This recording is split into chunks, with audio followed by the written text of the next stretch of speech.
ರಾಜ್ಯದಲ್ಲಿ ಬಾಕಿ ಇರುವ ಯೋಜನೆಗಳಿಗೆ ಪರಿಸರ ಅನುಮತಿ ನೀಡುವಂತೆ ಉಪಮುಖ್ಯಮಂತ್ರಿ ಡಿಕೆ ಶಿವಕುಮಾರ್ ದೆಹಲಿಯಲ್ಲಿಂದು ಕೇಂದ್ರ ಅರಣ್ಯ ಪರಿಸರ ಸಚಿವ ಭೂಪೇಂದ್ರ ಯಾದವ್ ಅವರನ್ನು ಭೇಟಿ ಮಾಡಿ ಮನವಿ ಸಲ್ಲಿಸಿದರು.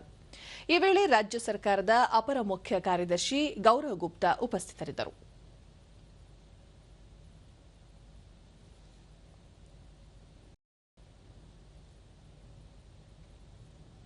ಬಳಿಕ ಡಿಕೆ ಶಿವಕುಮಾರ್ ಎತ್ತಿನಹೊಳೆ ಯೋಜನೆ ಸೇರಿದಂತೆ ವಿವಿಧ ವಿಷಯಗಳ ಕುರಿತು ಅರಣ್ಯ ಹಾಗೂ ಪರಿಸರ ಸಚಿವ ಭೂಪೇಂದ್ರ ಯಾದವ್ ಅವರನ್ನು ಭೇಟಿ ಮಾಡಿ ಮನವಿ ಮಾಡಲಾಗಿದೆ.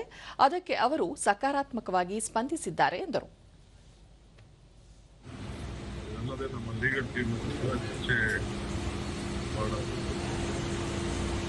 ಈಗ ಯಾದವ್ ಅವ್ರನ್ನ ಭೇಟಿ ಮಾಡಿ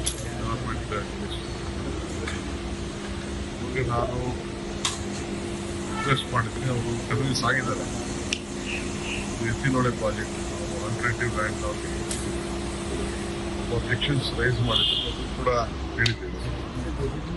ಸೊ ಕ್ಲಿಯರ್ ಮಾಡ್ಕೊಡ್ತೀವಿ ಅಂತ ಆಶ್ವಾಸನೆ.